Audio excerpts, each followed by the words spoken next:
So the new patch 7.33 has been out for like 2 days now, and I just wanted to let you know that Permagrave is actually a thing now. So you grave your ulti immediately, and then you actually have to hold your second grave a little bit, because if you don't hold your second grave, you can't do your next grave and so on. So you have to, so like there's like 4 graves in a row, right? So you have to hold your second grave a little bit, because otherwise your bad juju is not gonna be there in time. So if you get some more cooldown reduction, is gonna be a little bit easier, but if you get the timing right, you can permagrave people for like I don't know, 3 or 4 times, but that should be plenty, right, in a team fight. But at the same time, you also lose some health yourself. But if you have some more items, I think you should be able to ulti yourself like 4 or 6 times, so that should be plenty enough to permagrave an ally. The second thing I realized about Dazzle right now is that you can actually ulti to get rid of this cooldown thing. So if you time it right, you can actually just get away from someone. Just like you literally just remove the blink dagger penalty. It was not like this before. So I think they're gonna fix that at some point. I kind of assume this is not intended, but you can get out of some dodgy situation. And if you actually upgrade your blink into an Arcane Blink, you can do some pretty crazy things, because you can blink twice, because you just blink and then remove the cooldown completely with Bad Juju and then blink again. And then from this point on, you have to wait for your Bad Juju to come back up. So this means that the blink has literally 2.5, let's say, seconds, because you also have to cast your ulti. But let's say your blink has pretty much 2.5 seconds when you're jumping around the map. So as long as you have HP, this is actually kinda cool. So you can do this, blink twice immediately, and then it's pretty much like 2.5 second cooldown on blink. And you know, you can do this like 4 or 5 or 6 times before the HP gets too much for you. So I can do something like this.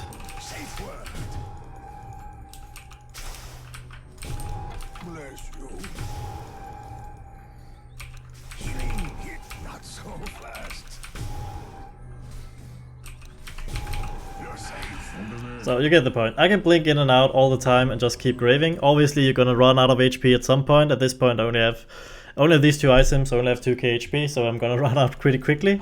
But the idea is you can blink in and out of combat like all of the time and just keep permagraving someone. It is actually kind of disgusting. So let's look at some item builds. For support Dazzle, I would start getting like Arcane Boots and then Holy Locket into the Guardian Greaves and the Glimmer Cape and then Aether Lens. The thing about Glimmer Cape that's really cool right now is that it got buffed, so now people also get some movement speed once you glimmer them. But it's actually not the biggest thing. The biggest thing is that sentries are so hard to come by right now, so it's actually a big deal having invis in your teams. I'm sure you've seen a lot of bounty hunters and rickies and stuff, and they're really hard to deal with because it's so difficult to actually carry detection at this point. The second thing that's cool about Glimmer Cape is that you can actually like Permaglimmer Cave people now. So if you don't have Octarine core, you kinda have to do this like twice, and then you have 2 Glimmer Capes. 2 Glimmer Capes is enough. It's kinda hard to keep this going without the Octarine core. But 2 Glimmer Capes should be more than plenty, right? But with the Octarine core, you can actually Glimmer Cape people forever, and it's extra good with the Octarine core because then you only have to ulti once to actually have enough refresh cooldown for this. So you could just do this, just ulti once. And people's gonna be permaglimmered. It's kinda cool. So I think Glimmer Cape is really strong right now, so if you combine it with the build where you just get Guardian Greaves and Holy Locket, you can keep people alive a lot right now. So I think these 4 items are really good on Dazzle right now, and then obviously you also want your shard, and from here you can actually do some shenanigans. Not only can you be like defensive and helping people, you can also go aggressive. Because there's very little cooldown on Glimmer Cape and your Poison Touch if you just keep using your ulti. So you can actually do a lot of offensive things as well, if that makes sense. And it gets even better, obviously, if you just go for the Octarine core. Like, this is actually gonna be truly disgusting. This gets this Sven some HP, and look at the amount of damage I can actually do. And if you want to be even more aggressive, you can actually go for Aghanim Scepter. I think people in this patch are like having this misunderstanding that Aghanim Scepter is only good if you're like going for Desolator, Witchblade or something. But the thing is, Aghanim Scepter by itself is actually kinda legit. You'll reduce a lot of armor. And the thing is, when you combine it with this Aether Lens build, like look at how far away I can actually Shadow Wave someone, which is also proccing an attack on them. And look what happens if I actually right click to actually attack him. It's so much closer. This is not happening. This is how you die. And over here, this is how you stay safe. You know what I mean? So with the Aether Lens and the Aghanim, you can actually do some pretty sick shenanigans. You can like keep doing this And of course you have the Glimmer Cape, so you can just keep glimmering yourself and stuff.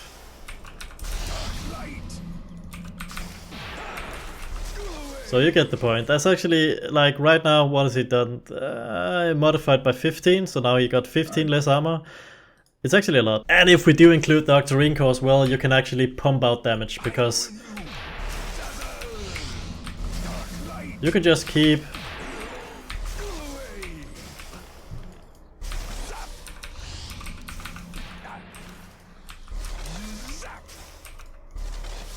you can see, like from a long distance I can actually do a lot of damage, right? So I'm modified him to 15, you can modify him to 18 sometimes. Right now he's got 4 poison touch on him. And I'm almost killing a guy with 3 hearts just from like clicking him with spells from this far away. So there's a lot of aggressive potential here. You can modify him by 15 or 18 or sometimes even 21 armor if you're really good. So it's actually a lot of damage, a lot of offensive capabilities. So are you gonna get both of these items on support Dazzle? It's a little unrealistic, but I think it's kind of fair that you get one, so you can get either the Octarine core, if you want to do the Permagrave thing, that's all you need. If you want to be even more YOLO with the Permagrave thing, you could also go for Blink, but it's a little bit unrealistic on support Dazzle. Other than that, you can go for Lotus Orb to just, because the Glimmer is so strong right now. So if they're gonna dust this Glimmer, because Sentries is really hard to come by, then you could just Lotus to remove the dust. You can also just go for, let's say, just Aeon Disc, just to protect yourself while you're healing people from behind. These 4 items and your shard is absolutely key right now in support Dazzle, and from here you can do a lot of different things. You could also do something like this on an offlane Dazzle, because then you can either go for Meteorhammer or Midas. I think Meteorhammer is a little better, because Midas tends to be better with the Boots of Travels, which I'll show you later. But Meteorhammer with Glimmer Cape is actually a lot of fun, because you can glimmer while you're Meteorhammering. You don't even need the Aether Lens to be out of tower range. With the Aether Lens you can do it from even further away, obviously. But I don't know, it feels like it can be kinda cool to just be this split pushing little animal. And the thing is, Meteorhammer is also really good for actually clearing creep camps, and a lot of creep camps right now, so it makes a lot of sense. And also what's cool about Meteorhammer is that it got 8 to all tributes, so just for the laning stage it's actually kinda nice damage just for Dazzle, just for this reason alone. But the biggest thing of course is the Bad Juju. You can actually Meteorhammer something, and then immediately you can just Bad Juju. And with a couple of Bad Jujus, like let's say it's 2 or 3 of these, then your Meteorhammer is up again. So imagine a tower, you can take down a tower pretty fast on your own, or you can just run around from creep camp to creep camp and just farm up like crazy. So this is like your farming item for an offlane Dazzle, either the Meteorhammer or the Hand of Midas. And from here it's kind of the same thing, right? You're committed to these 4 items, so you're kind of like a support Dazzle, but just a lot more farm because you went for the offlane approach. But now let's look at a core Dazzle who's truly gonna be a carry. So kind of what you need is Bottle for this build, so it makes most sense to do it in the mid lane, but you could actually also do it in the off lane, because there are also some runes here that can refill your bottle now. But let's say for the sake of argument you go mid, so you probably buy a bunch of stats. I would say 4 or 5 Ironwood branches. Then you go in for your bottle, then you go in for your magic wand, then you go in for your boots, and from here you have like 2 options. Either you go for the Midas straight away if you feel like you can get away with it. If your team is not getting Omega ganked by the other guy, then Midas makes a lot of sense to do first. Otherwise you can actually do Boots of Travels first to get active on the map, because it's a very heavy ganking meta right now. And then afterwards you can go back for the Midas.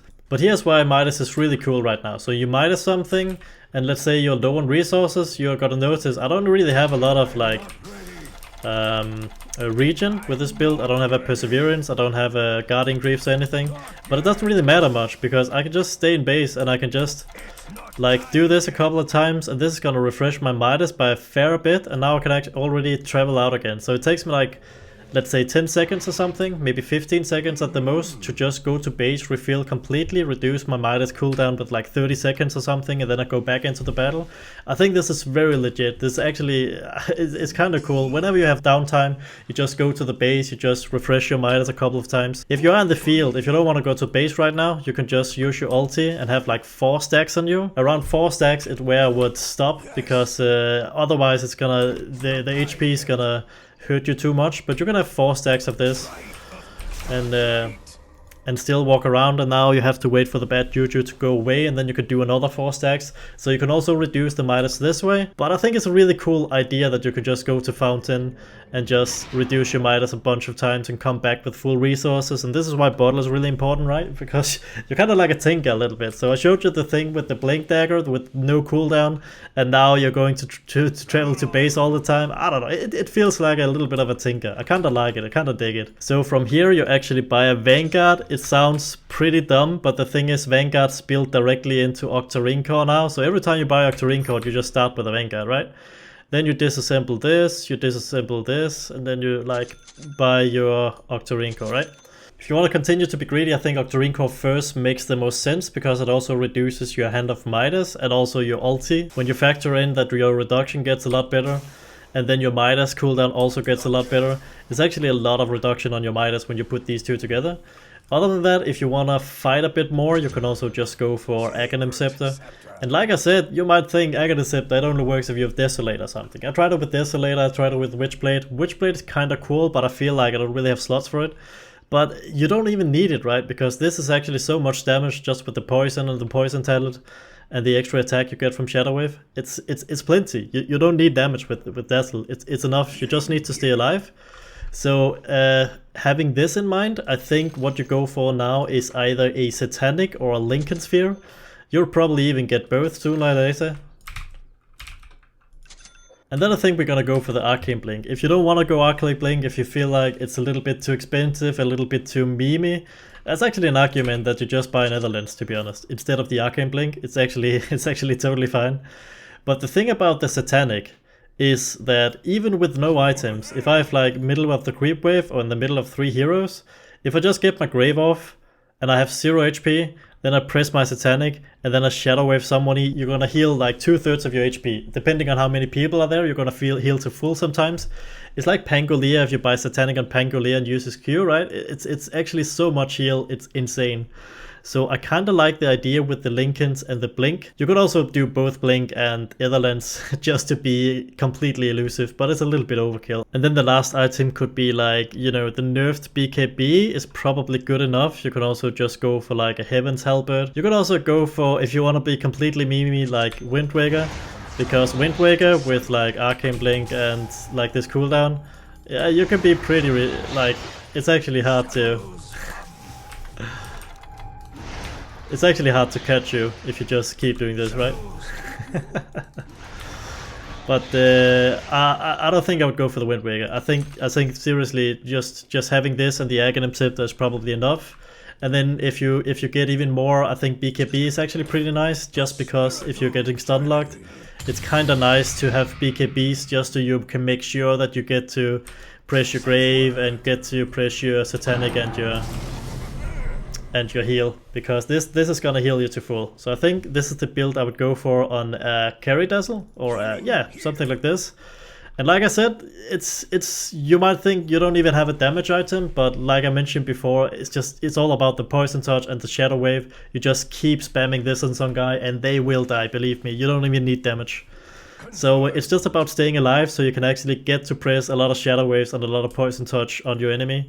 So this is how I would do the Carry Dazzle. I think it's a lot of fun, and worth mentioning, also the Carry Dazzle also has the Octarine core and also the Arcane Blink in this case, so you can do all the shenanigans with the Permagrave and stuff. So I haven't actually seen anyone talk about the Permagrave and Dazzle yet, which is kind of confusing because it's like the first thing I noticed when this patch hit, because I'm a huge Dazzle fan.